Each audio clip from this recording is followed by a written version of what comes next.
Sir GS expert group D paper explanation లో భాగంగా ఈరోజు 13 గ్రాండ్ టెస్ట్ పేపర్ లో ఉన్న ఫిజిక్స్ సంబంధించిన ప్రాబ్లమ్స్ మరియు క్వశ్చన్స్ ని మనం డిస్కస్ చేద్దాం. ప్రతి ఒక్కదాన్ని రాసుకోండి, ఓకేనండి. చూడండి, what is the heat generated in a heating element of resistance through into 10 seconds. నిరోధాలను 900 ఇచ్చాడు.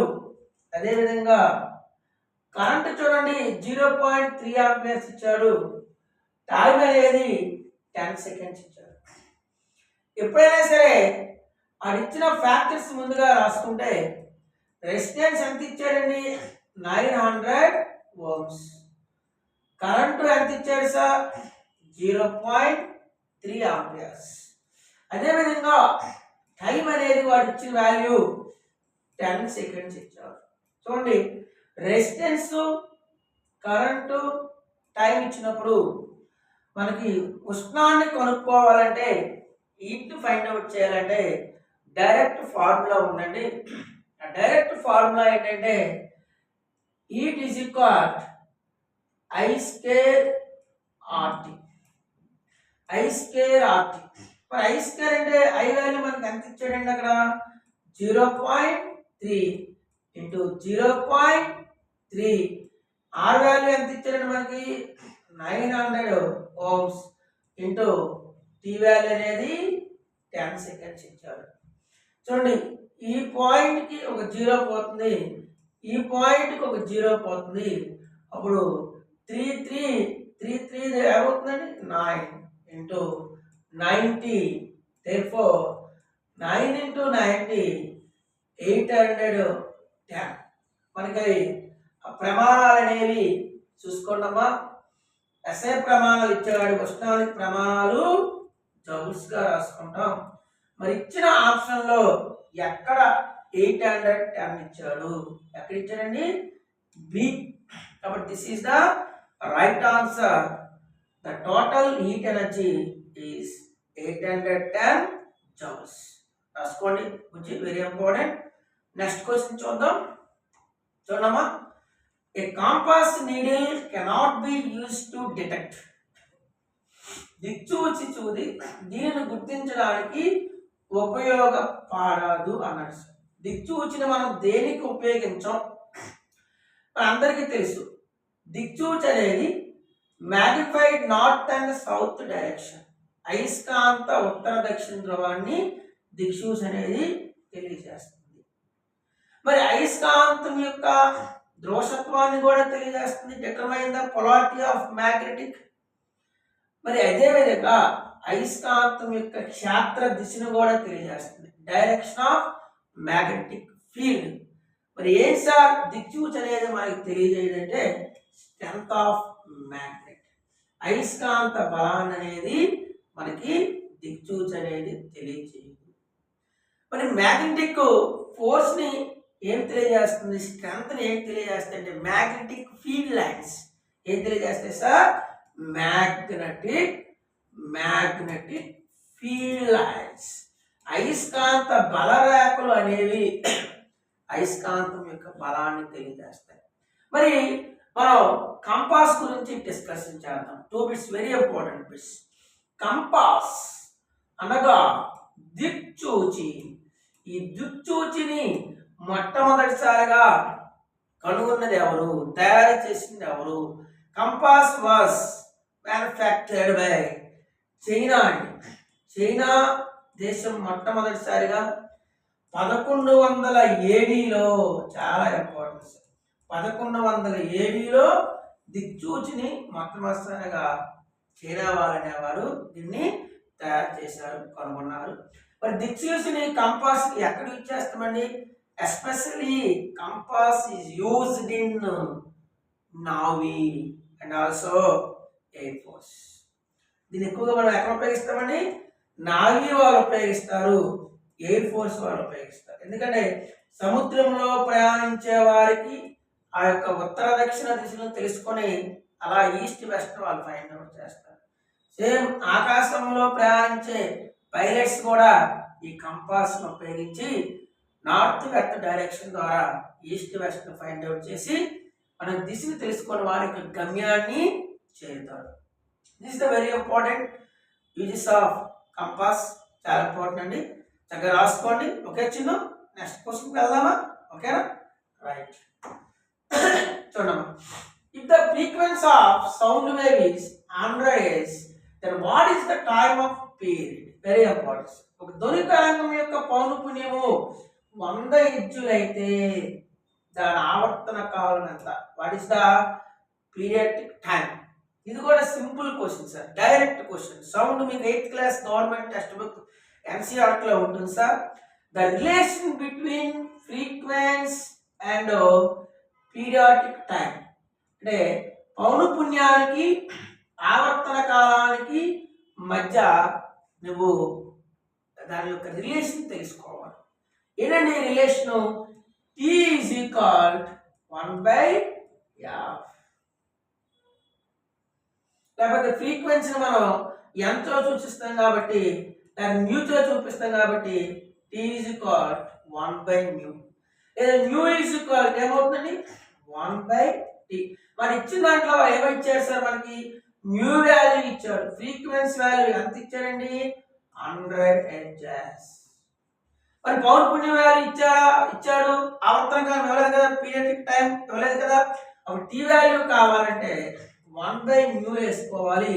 మరి న్యూ వాల్యూ 100 కాబట్టి 1/100 ఇది 0.01 ప్రమాణాలు సెకండ్స్ కాబట్టి యూనిట్స్ సెకండ్స్ గా రాస్తాం. మరి ఇచ్చిన ఆప్షన్ లో 0.01 ఎక్కడ ఉంది చూడండి. ఇచ్చిన ఆప్షన్ లో 0.01 అనేది ఏ ఆప్షన్ ఇచ్చారు కాబట్టి A is the right answer. మరి ఫ్రీక్వెన్సీ అంటే ఏమిటండి? What is meant by frequency? What is meant by frequency? The number of vibrations in a second. చాలా ఇంపార్టెంట్. ఒక సెకండ్ కాలంలో చేయు కంపనాల సంఖ్యనే ఏమంటారండి? ఫ్రీక్వెన్సీ అంటారు. ఒక సెకండ్ కాలంలో చేయు కంపనాల సంఖ్యనే ఫ్రీక్వెన్సీ అంటారు. మరి ఫ్రీక్వెన్సీకి ఎస్ఐ యూనిట్ చాలా ఇంపార్టెంట్ సార్. ఫ్రీక్వెన్సీకి ఎస్ఐ యూనిట్ ఏంటండి? What is the SI unit off frequency? Very important, hedges. ఏంటండి? హెడ్జెస్. ఎలా సార్ దీనికి హెడ్జెస్ అనే ప్రమాణం వచ్చింది? సర్ రొడాల్ఫ్ హెడ్జ్ అనే సైంటిస్ట్ జ్ఞాపకార్థం మనకి పౌనఃపున్యానికి ఎస్ఐ ప్రమాణంగా హెడ్జ్ని మనం తీసుకున్నాం. మరి ఈ ఫ్రీక్వెన్సీ ఆధారంగానే ధ్వనుల్ని 3 రకాలుగా డివైడ్ చేస్తాం. Sounds are 3 types basic on boundary of frequency. First one is the infrasonic sounds. Infrasonic sounds. Second one is the sonic sounds. Sonic sounds. Third one is the ultrasonic sounds. This is the frequency. Okay. But what is meant by time period? What is meant by time period? The total time required to one complete vibrating. ఒక పూర్తి కంపనం చెందడానికి, పూర్తి భ్రమణం చెందడానికి కావలసిన కాలాన్ని మనం ఆవర్తన కాలం అంటారండి. వీటికి యూనిట్స్ అనేవి సెకండ్స్ లోను, మినిట్స్ లోను, అవర్స్ లోను ఉంటాయి. మెయిన్లీ గుర్తుంచుకోవాల్సింది ఇది sir. T is equal to 1/μ or μ is equal to 1/t. ఒకసారి రివర్స్ లో ఇచ్చిన ఇదే ఫార్ములాను మనం యూజ్ చేసుకొని ఆ యొక్క ప్రాబ్లం ని సొల్యూషన్ చేయాలి. ఒక చిన్న రాసుకున్నాం కదా. నెక్స్ట్ క్వశ్చన్ పోదామా? ఓకే చూడండి. So which of the following statements is correct about the equations of motion? ఈ క్రింది సమీకరణాల్లో చలన సమీకరణాలకు సంబంధించిన సరైన వాక్యాలను గుర్తించమన్నారు. ఏమన్నారు? The first equation motion relates final velocity. చాలా ఇంపార్టెంట్ అండి, చాలా చూడండి, ఎందుకంటే వెరీ డిఫికల్ట్ క్వశ్చన్, చాలా మీకు క్లిష్టతరమైన ప్రశ్న అండి. చాలా జాగ్రత్తగా వినండి, చెప్పినాక ఈజీగా ఉంటుంది, ఇంతేనా అంటారు మీరు. And initial velocity and acceleration and time. The second equation of motion relates displacement, initial velocity, acceleration and time. ఏమనండి మొదటి సమీకరణం దేనికి సంబంధం అన్నారండి? తుది వేగానికి సమానమా, ప్రారంభ వేగానికి సంబంధం ఉంది, త్వరణానికి సంబంధం ఉంది, అదేవిధంగా కాలానికి సంబంధం ఉంది. ఉందలే చూద్దాము. మరి ద ఫస్ట్ మోషన్ ఈక్వేషన్ ఏంటండి? ద ఫస్ట్ మోషన్ ఈక్వేషన్ ఏంటి? Very important. మొదటి చలన సమీకరణ సూత్రము ఏంటంటే v is equal u plus at. What is the first equation of motion law? v is equal to u plus at. మరి v ని మనం ఏమంటాం sir? v means final velocity. కాబట్టి ఫైనల్ వెలాసిటీ ఉందా లేదా? ఉంది. u ని ఏమంటాం? Very important. u stands for initial velocity. ఉందా లేదా? ఉంది. అదే విధంగా a మీన్స్ యాక్సలరేషన్. త్వరణం అనేది ఉందా లేదా? ఉంది. t means time. ఇది కూడా ఉందా లేదండి? ఉంది. కాబట్టి ద ఫస్ట్ స్టేట్మెంట్ అనేది కరెక్ట్ అవునా కాదా? ఎస్, ఫస్ట్ స్టేట్మెంట్ అనేది కరెక్టే. ఎందుకంటే ఫస్ట్ మోషన్ లాలో అవన్నీ ఉన్నాయి. ఫైనల్ వెలాసిటీ ఉంది, ఇనీషియల్ వెలాసిటీ ఉంది, యాక్సలరేషన్ ఉంది, టైం ఉంది. ఓకే చిన్న రాసుకున్నాం కదా. ఇప్పుడు రెండోది ఏం చెప్పాడు? సెకండ్ మోషన్ ఈక్వేషన్ కి ఈ ఇచ్చిన ఫ్యాక్టర్స్ అనేవి అందులో ఉన్నాయా లేవా, దానికి సంబంధం ఉందా లేదా అడిగాడు సార్. మరి సెకండ్ మోషన్ ఈక్వేషన్ ఏంటండి? సెకండ్ చలన సమీకరణం ఏంటండి? చాలా ఇంపార్టెంట్ సార్. ఇది కూడా s is equal ut plus half at square. s is equal ut plus half at square. s అంటే చూడండి డిస్ప్లేస్మెంట్. మరి డిస్ప్లేస్మెంట్ ఇందులో ఉందా లేదా? ఎస్, డిస్ప్లేస్మెంట్ ఉంది. మరి u చూడండి, u అంటే initial velocity. Yes, initial velocity is always here. Next one, a mean acceleration. Yes, acceleration is also here. t means time is also here. That's why so ఇక్కడ మనం observation చేస్తే displacement, initial velocity, acceleration, time ఈ అన్నీ ఉన్నాయి. కాబట్టి second statement కూడా రైటే. ఓకేనండి. కాబట్టి ఎక్కడైతే మీకు 1 and 2 అనేవి కరెక్ట్ అని ఉన్నాయో అది ఆన్సర్ అవుతుంది. చూడండి, బోత్ స్టేట్మెంట్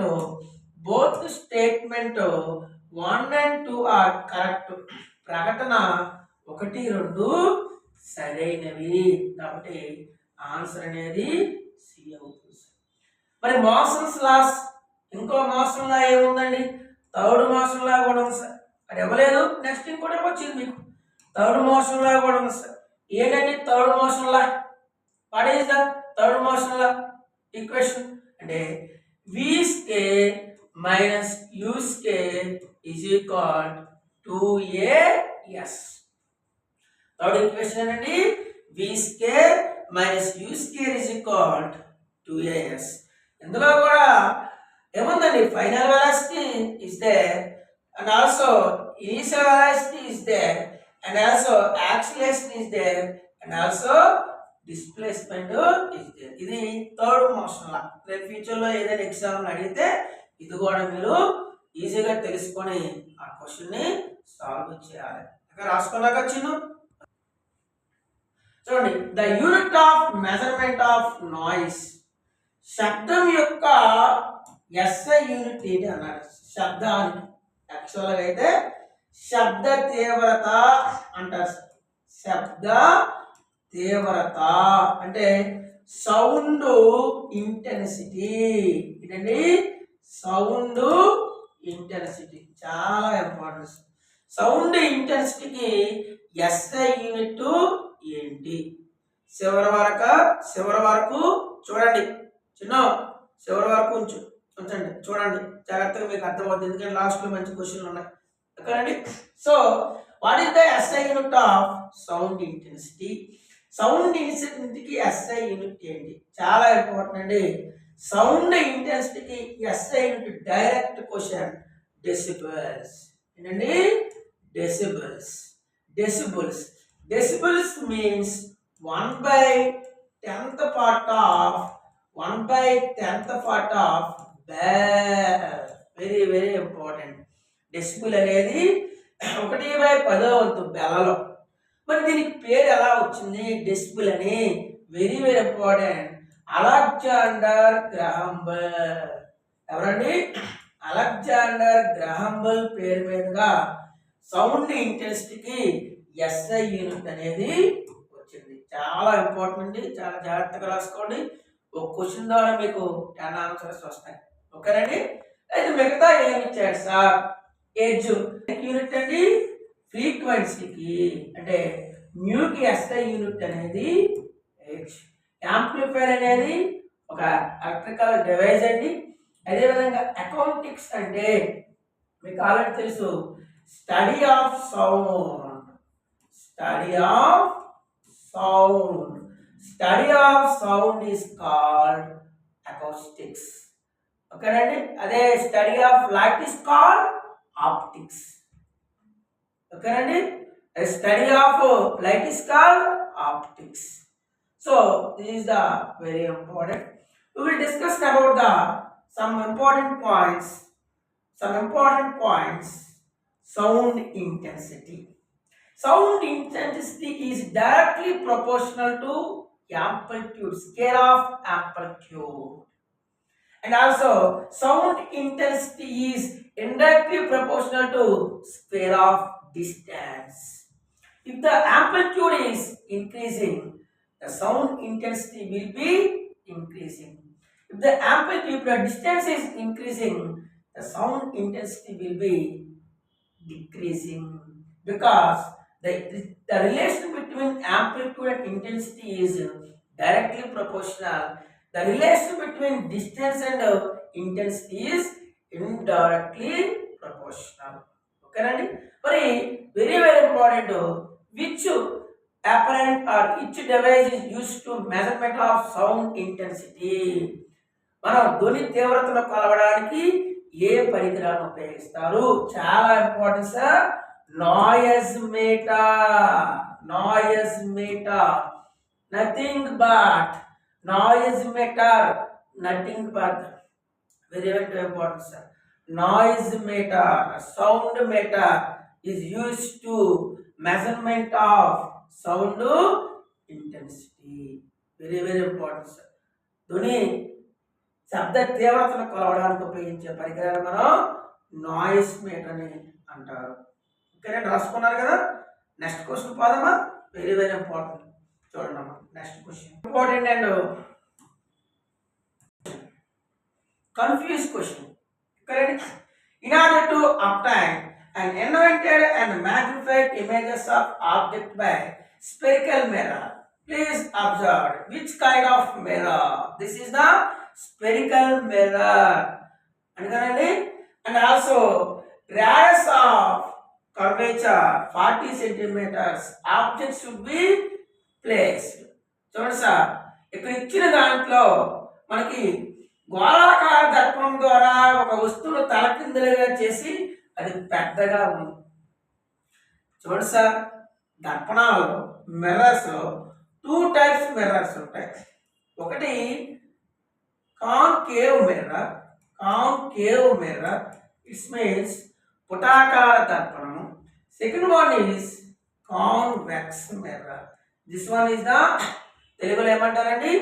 కుంభాకార దర్పణము. ఏమంటారు సార్? కుంభాకార దర్పణం. అది ఏమన్నారు sir? Which type of image అండి? ఎప్పుడు కూడా ఇమేజ్ ఎలా ఉంటుందో చూసుకుంటే దాన్ని బట్టి మనం అది ఏ టైప్ ఆఫ్ మిర్రర్ అనేది చెప్పుకుంటాం, ఇమేజ్ బట్టి. ఓకేనండి? ఇమేజ్ ఏమన్నాడు చూడన్నాడు, వెరీ ఇంపార్టెంట్. ఇమేజ్ ఏమన్నాడు సార్? ఇమేజ్ అనేది బిగ్గా ఉంటుంది అన్నాడు సార్. ఇమేజ్ అనేది పెద్దగా ఉంది లేదా లార్జ్గా ఉంది ఇమేజ్. అదేవిధంగా ఇంకెలా ఉంది సార్ ఇమేజ్ అనేది? తల కిందులు. Very important. చూడు Chinnu, image is inverted. Image is inverted. ఓకేనా? మరి ఇమేజ్ అనేది ఇన్వర్ట్ గా ఉండి లార్జ్ గా ఉంటే ఆ ఇన్వర్ట్ ఇమేజ్ ని మనం ఏమంటాం? తలపిందులుగా ఉండే ప్రతిబింబాన్ని ఏమంటారో చిన్న చెప్పా చూడండి కదా చెప్పా ఏమంటారు? తలకిందులుగా ఉండే ఇమేజ్ ని, ఇన్వర్టెడ్ ఇమేజ్ ని real image call as a real image, నిజ ప్రతిబింబము అంటారు సార్. కాబట్టి నిజ ప్రతిబింబము ఇన్వర్టెడ్ అనేది ఖచ్చితంగా పుటాకార దర్పణంలో ఉంటుంది. ఎక్కడ సార్? పుటాకార దర్పణం, కాన్కేవ్ మిర్రర్. మరి 4 ఆప్షన్లో ఎక్కడ కాన్కేవ్ ఇచ్చారు? ఈ కాన్వెక్స్ ఇచ్చాడు కాబట్టి ఇది కాదు. అదే విధంగా ఇది కూడా కాన్వెక్స్ ఇచ్చాడు కాబట్టి ఇది కాదు. మళ్ళీ ఇక్కడ చూడండి, ఎక్కడండి మొత్తం 3 కూడా కుంభాకార ఇచ్చారు సార్. తప్పు సార్. డైరెక్ట్ గా ఆన్సర్ మనం చెప్పుకోవచ్చు సార్. ఏ ఇస్ ద రైట్ ఆన్సర్? పుటాకార దర్పణం. ఎందుకంటే చూడండి, F is less than U is less than 2F. ఈ మధ్యన అనేది వస్తు ప్రతిబింబం ఉండాలి సార్. అంటే 20కి దేనికి మధ్యలో ఉండాలండి? 40కి మధ్యలో ఉండాలి సార్. ఎలా సార్ 20కి 40కి మధ్యలో ఉండాలి? ఎలా మీరు చెప్తున్నారు? హౌ కెన్ ఎక్స్ప్లెయిన్ అంటే ఆయన ప్రాబ్లంలో ఏమి ఇచ్చారు? తమో చిన్న చెల్లెమా ఏమి ఇచ్చినారు? 40 సెంటీమీటర్ ఇచ్చాడు చూడండి. కర్వేచర్, రేడియస్ ఆఫ్ కర్వేచర్ ఎంతండి అంటే R అనేది 40 సెంటీమీటర్ ఇస్తే F కొనుక్కోవాలంటే ఫార్ములా ఏం చెప్పారు సార్? R/2 అంటే 40/2 అంటే 20 సెంటీమీటర్స్. కాబట్టి F 20 ఇచ్చాడు, ఓకేనండి. R 40 ఇచ్చాడు. ఖచ్చితంగా ఆ వస్తువు అనేది ఎక్కడ ఉండాలండి? 40కి మరియు 20కి, మీన్స్ 20కి మరియు 40 బిట్వీన్ మధ్యలో ఉండాలి. కాబట్టి అలా మనం చెప్పుకున్న మనకు ఆన్సర్ అనేది ఏ అవుతుంది. ఎందుకంటే అది కాన్కేవ్ మిర్రర్ కాబట్టి. ఓకేనండి, రాసుకోమ చాలా ఇంపార్టెంట్. ఒక బిట్తో ఎంత ఎక్స్ప్లెనేషన్ మీకు ఎవరు జాగ్రత్తగా యూజ్ చేసుకోవచ్చును. నా బుద్ధి చిన్ను. నెక్స్ట్ క్వశ్చన్ పోదామా? ఓకేనా? Right. Okay, very important question. Which of the following factors affect the amount of work done? క్రింది వాటిలో ఏ అంశాలు పని పరిమాణాన్ని ప్రభావితం చేస్తాయి? చూడండి sir. Option A force applied, option B distance travelled, option C angle between force and displacement, option D all of the above. ముందు మనం వర్కింగ్ ఫార్ములా నేర్చుకుందాం. అది తెలిస్తే మొత్తం మనం తెలిసేస్తాయి. Working formula, work is equal F/S cos θ. ఇక్కడ చూడండి, ఈ ఆప్షన్ రాంగ్ ఇచ్చారు సార్ ప్రింటింగ్ లో. దీన్ని చెక్ చేసుకోండి. డిస్టెన్స్ ట్రావెల్ కాదమ్మా, అక్కడ డిస్ప్లేస్మెంట్. డిస్ప్లేస్మెంట్ అనేది ట్రావెల్ అనేది రాసుకోండి. అంటే ప్రయాణించిన దూరం కాదు, ప్రయాణించిన స్థానభ్రంశము. ఆల్రెడీ ఓకేనా, I explained in mechanic topics. In mechanic ఓకేనా, what is the difference between distance and displacement? Sir no, మనం ఆల్రెడీ యాంత్రిక శాస్త్రంలో చెప్పుకున్నాం. దూరానికి స్థానభ్రంశానికి చాలా డిఫరెన్స్ ఉంది. డిస్టెన్స్ కి డిస్ప్లేస్మెంట్ కి చాలా డిస్టెన్స్ అనేది ఉంది. ఒకటి వెక్టార్ అంటే ఒకటి స్కేలార్. ఆ డిఫరెన్స్, ఆ ప్రాబ్లమ్స్ అన్ని మనం క్లాస్లో ఆల్రెడీ చెప్పుకున్నాం. ఇక్కడ టైం లేదు కాబట్టి జస్ట్ వినండి. ద రిలేటెడ్ క్వశ్చన్ అనేది ఇక్కడ మనం నేర్చుకుందాం. W = F cos θ. అంటే ఇక్కడ పనిని ఏంటంటే ప్రభావం చేస్తున్నాయి? F ఫోర్స్ అనేది అక్కడ నీకు ఎఫెక్ట్ చేస్తుంది. కాబట్టి option A is the right answer. అదే విధంగా పనిని ఇంకేట్ ఎఫెక్ట్ చేస్తుందండి? ఎస్ అంటే డిస్ప్లేస్మెంట్. కాబట్టి option B is also right answer. అదే విధంగా cos θ means the theta between force and displacement. ఓకేనండి. అంటే కాస్ థీటా అనేది బలానికి మరియు స్థానభ్రంశానికి మధ్య ఉంటుంది కాబట్టి సి కూడా రైట్ ఆన్సర్. కాబట్టి ఈ 3 ఆప్షన్స్ కరెక్ట్ కాబట్టి answer is the D, all of above. ఇవన్నీ సరైనవి. ప్రాబ్లమ్స్ ఇచ్చేటప్పుడు చూడండి, ఈ కాస్ థీటా వాల్యూ 90 ఇస్తాడు అని అడుగుతాడు సార్. ఒక వ్యక్తి ఒక 50 కేజీల బరువును పట్టుకొని తల మీద పెట్టుకొని అలాగా ఉన్నాడు. ఎంతసేపు ఉన్నా పని జరుగుతున్నట్లుగా స్వామి జరగదు, పని అంతా zero.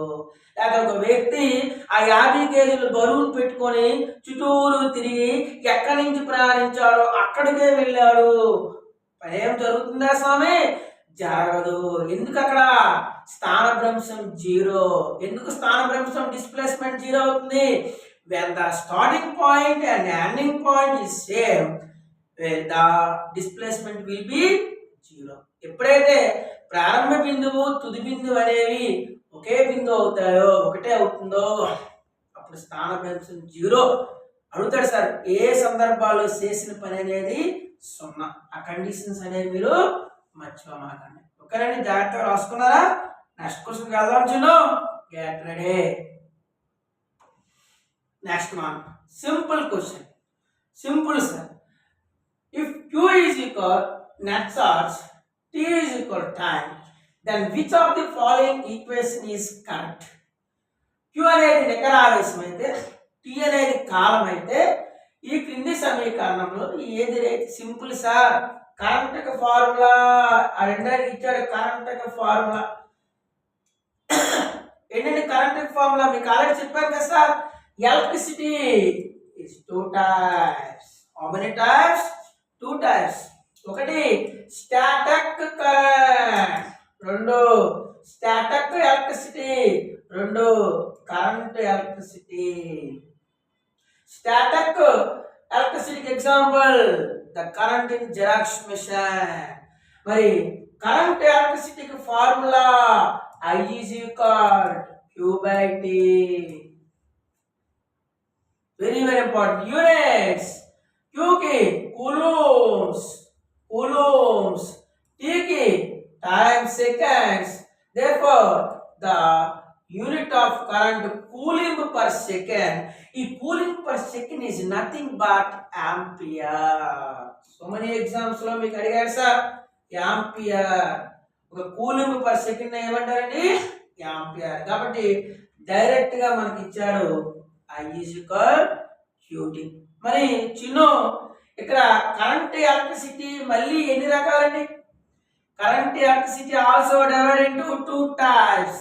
First one is the very important AC, second one is the DC.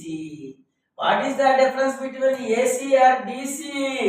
Alternate current, direct current. Different ఏంటంటే ఏసీకి డీసీకి. ఏసీ కరెంట్ ఏంటంటే AC current is first invented by Nicholas Tesla. ఎవరు కనుగొన్నాడండి?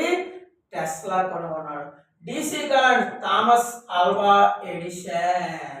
AC current you can supply farthest to nearest. చాలా దూర ప్రాంతాలకు AC current ను supply చేయొచ్చు.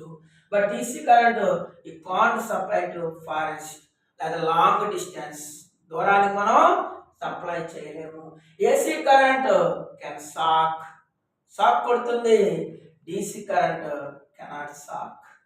AC current used in houses, industries, railway sector, agriculture sector.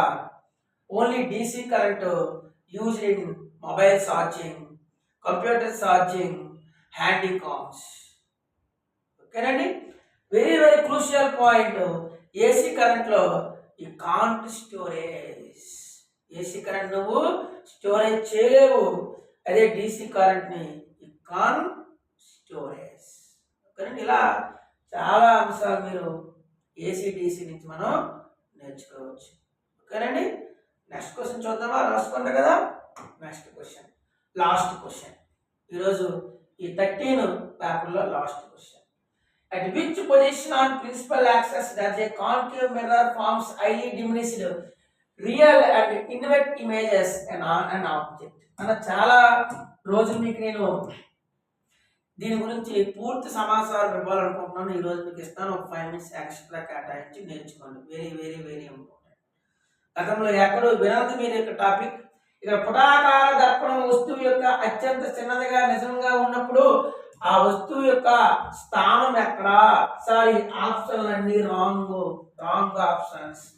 ఈ ఆప్షన్లు అనేవి సరైనవి కాదు. నేను ఇస్తాను ఓన్గా ఆప్షన్లు చూడండి. Option A infinity, option B behind C, option C between చాలా important sir, P and F, option D at C, option C at C. Question చూడండి. ఎప్పుడు అనేవి వెరీ హైలీ డిమినిష్. ముందుగా చాలా జాగ్రత్తగా అన్నమ్మా, గతంలో విన టాపిక్ చెప్తాను, చాలా జాగ్రత్తగా రాసుకోండి. పుటాకార దర్పణాల్లో 6 స్టేజెస్ ఉంటాయి. ఎన్ని స్టేజ్ అండి? 6 స్టేజెస్. చూడండి, పుటాకార దర్పణంలో చాలా జాగ్రత్తగా రాసుకోవచ్చు, చాలా ఇంపార్టెంట్. పుటాకార దర్పణంలో 6 స్టేజెస్ అనేవి ఉంటాయి కదండి. 6 స్టేజెస్ చూడమ్మా. ఒకటి దీని యొక్క మిర్రర్ యొక్క మిడ్ పాయింట్ పీగా తీసుకుంటాం. ఓకేండి, పి ప్రిన్సిపల్ యాక్సిస్. అదేవిధంగా ఎఫ్ అంటారు సార్, దీన్ని సిగా తీసుకోండి. ఇక్కడ ఎక్కడో ఇన్ఫినిటీ ఉందనుకోండి. ఈ 3 బాగా గుర్తించుకోండి సార్. క్వశ్చన్ చాలా ఇస్తున్నాడంటే క్వశ్చన్ చూడండి సార్, ఇక్కడ మీకు పట్టిక రూపంలో రాస్తాను. ఇక్కడ ఆబ్జెక్ట్ అనేది ఎక్కడ ఉంటే ఏం జరుగుతుంది, ఇమేజ్ ఎక్కడ ఫామ్ అవుతుంది, అదేవిధంగా ఆ ఇమేజ్ సైజ్ ఏంటి, అదేవిధంగా ఆ ఇమేజ్ యొక్క స్వభావం కదండి. విచ్ టైప్ ఆఫ్ ఇమేజ్ అది ఏ రకమైన ఇమేజ్. ఫస్ట్ చూడండి సార్, ఫస్ట్ క్వశ్చన్ నేను ఏమిస్తానంటే, ఆబ్జెక్ట్ అనేది ఇన్ఫినిట్ దగ్గర ఉంటే, ఇదిగోండి నేను మీకు గుర్తుండాలి కానీ ఆబ్జెక్ట్ పైనగా యారో మార్క్ వేస్తాను, ఇమేజ్ అనేది కింద రాస్తాను, arrow mark down arrow mark. ఓకేనండి, ఆబ్జెక్ట్ అనేది ఇమేజ్ దగ్గర ఉంటే ఆ దాని యొక్క ప్రతిబింబం ఎక్కడ ఉంటుంది అని ఎగ్జామ్ అడుగుతున్నారు సార్. చాలా చాలా ఇంపార్టెంట్ అండి. ఎఫ్ దగ్గర ఉంటుంది సార్. ఎక్కడ ఉందండి? ఎఫ్ అంటే ఎఫ్ వద్ద ఉంటుంది సార్.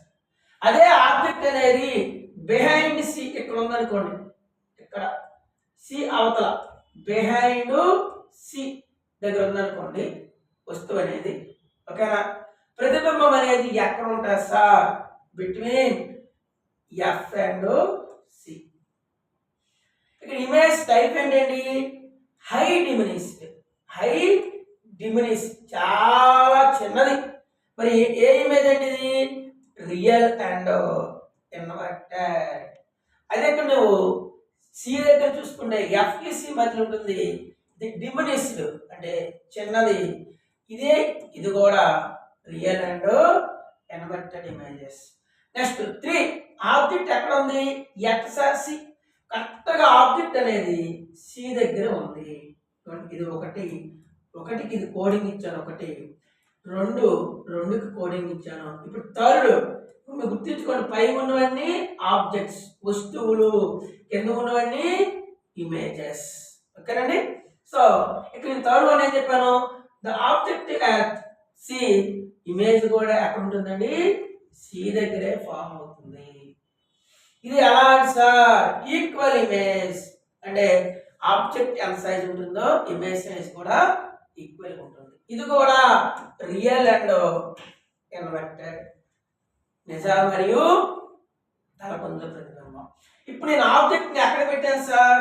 సికి ఎఫ్ కి మధ్యలో పెట్టాను సార్. చూడండి, 4th వన్, ఇది 3rd వన్.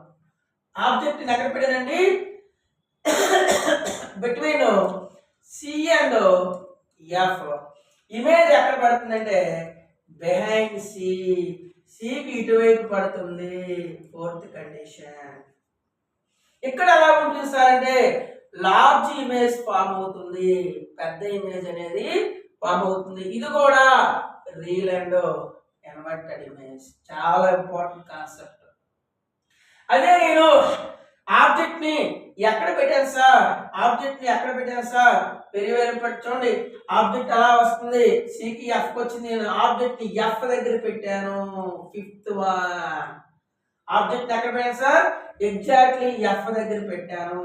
ఇమేజ్ ఎక్కడ ఏర్పడింది సార్, ఇన్ఫినిటీ. ఐదోది ఏంటండి, ఇన్ఫినిటీ. చూడండి ఆబ్జెక్ట్ నేను ఎఫ్ దగ్గర పెట్టాను, ఇమేజ్ ఎక్కడ ఏర్పడింది, ఇన్ఫినిటీ. ఇది ఎలా ఉంటుంది, వెరీ లార్జ్, పెద్దది. ఇది కూడా a image, real and inverted image. చూడండి ఎంత important concept. And last question, నేను ఆబ్జెక్ట్ ని ఎక్కడ పెట్టాను sir, between F and P. ఎక్కడ పెట్టానండి, ఎఫ్ అండ్ పి. ఇమేజ్ అనేది మిర్రర్ కి బ్యాక్ సైడ్ ఏర్పడుతుంది, ఎక్కడో ఒక దగ్గర. అంటే సిక్స్త్ కండిషన్ ఎక్కడ చెప్పారండి, ఆబ్జెక్ట్ అనేది ఎఫ్ కి పి కి మధ్యలో పెట్టాను, ఇమేజ్ అనేది back side of the mirror. ఎక్కడ ఏర్పడుతుందండి, back side of the mirror. ఇది అలాంటిది లార్జ్, పెద్ద ప్రతిబింబం. ఇక్కడ మీరు మైండ్ లో గుర్తించుకోవాల్సిన ఏకైక concept. Please look at me. Okay, ఇక్కడ మీరు నేర్చుకోవాల్సిందంటే చూడండి, ఫస్ట్ కేస్ లో, సెకండ్ కేస్ లో, థర్డ్ కేస్ లో, ఫోర్త్ కేస్ లో, ఫిఫ్త్ కేస్ లో ఇమేజ్ అన్ని ఏ ఇమేజ్ రాచినో రియల్ అండ్ ఇన్వర్టెడ్, నిజం మరియు తలకిందులు. ఒక్క సిక్స్త్ కేస్ లో మాత్రమే and the objective is between up and p, the image అనేది ఎలా మారుతుందండి, చాలా ఇంపార్టెంట్ సార్. ఇమేజ్ అనేది మిథ్యా ప్రతిబింబము అంటే వర్చువల్ ఇమేజెస్ అండ్ ఎరెక్ట్. ఇటువంటి ఇమేజ్ అండి వర్చువల్ అండ్ ఎరెక్ట్. సో ఈ సిక్స్త్ కేసులో కూడా మీరు కాన్కేవ్ మెథడ్ తీసుకోవాలి. ఓకేనండి, అప్పుడు ఇటువంటి ప్రశ్నలు ఎన్ని ఇచ్చినా నువ్వు చేయగలుగుతాడు. ఇప్పుడు క్వశ్చన్ ఏమడిగాడు చూడండి, అంత నేర్చే కదా. క్వశ్చన్ ఏమడిగాడు, పుటాకార దర్పణం యొక్క వస్తువు ఎలా ఉందండి, ఇమేజ్ చిన్నదిగా ఉంది, తలకిందులుగా ఉంది. అదే ఎటువంటి చిన్నది, అత్యంత చిన్నదిగా ఉంది. అయితే ఆ వస్తువు ఏ స్థానంలో పెట్టాం చూడండి. అది ఇమేజ్ సైజ్ ఇచ్చాడు. ఇమేజ్ ఏంటి, very high diminished and also real and inverted. అంటే ఎఫ్ దగ్గర ఆడు ఆ ఇమేజ్ ఫామ్ అయింది. అప్పుడు ఆబ్జెక్ట్ ని ఎక్కడ పెట్టినట్లేదండి, ఇన్ఫినిటీ దగ్గర పెట్టినట్లుగా. అదే చెప్తాడు సార్, ద పొజిషన్ ఎక్కడ ఉంటుంది ఆబ్జెక్ట్ అంటే ఇన్ఫినిటీ. ఏ ఆప్షన్ అని చెప్పాను, ఆప్షన్ ఏ. ఒక దగ్గర ఇమేజ్ ఇచ్చి ఆబ్జెక్ట్ అడుగుతాడు, ఒక దగ్గర ఆబ్జెక్ట్ నుంచి ఇమేజ్ అడుగుతాడు. ఓకేనండి, ఇంకా దీని నుంచి ఇంకా పుటాకార కానీ, కుంభాకార కానీ, కాన్కేవ్, కాన్వెక్స్ లెన్సెస్ కానీ, మిర్రర్స్ గురించి, object position, image position, type of image, size of image 1 hour 1.5 hour క్లాస్లో చెప్పుకుంటే పూర్తి అవగాహన, ఫుల్ కాన్ఫిడెన్స్ అనేది నీకు, కంప్లీట్ కాన్సెప్ట్ అనేది concave, convex, mirrors and lenses మీద మీకు వస్తుంది. ఓకేనండి, జాగ్రత్తగా రాసుకోండి. నెక్స్ట్ క్వశ్చన్ పేపర్లో కలుద్దాం. Thank you all.